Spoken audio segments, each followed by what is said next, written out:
investigate a rash of violence in Dayton after the third shooting in just 5 hours. Brooke Moore is live with the details in this morning's top story at 6.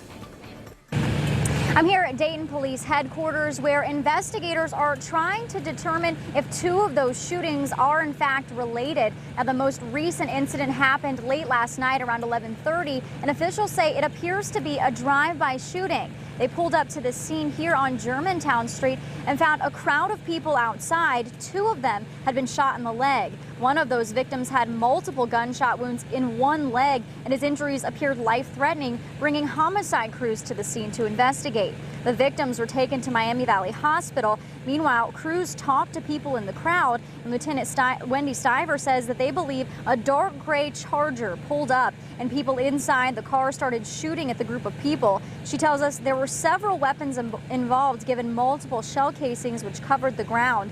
Unfortunately, this was a somewhat familiar scene because just 5 hours earlier, another shooting, and not too far from there. Dayton police were here on Danner Avenue around 6 p.m. A man there was rushed to the hospital after being shot in the groin. Now, officials are investigating whether the same person or group of people is responsible for both shootings. Despite this overnight violence, though, Lieutenant Stiver tells us it's been somewhat of what she would call a remarkably quiet summer.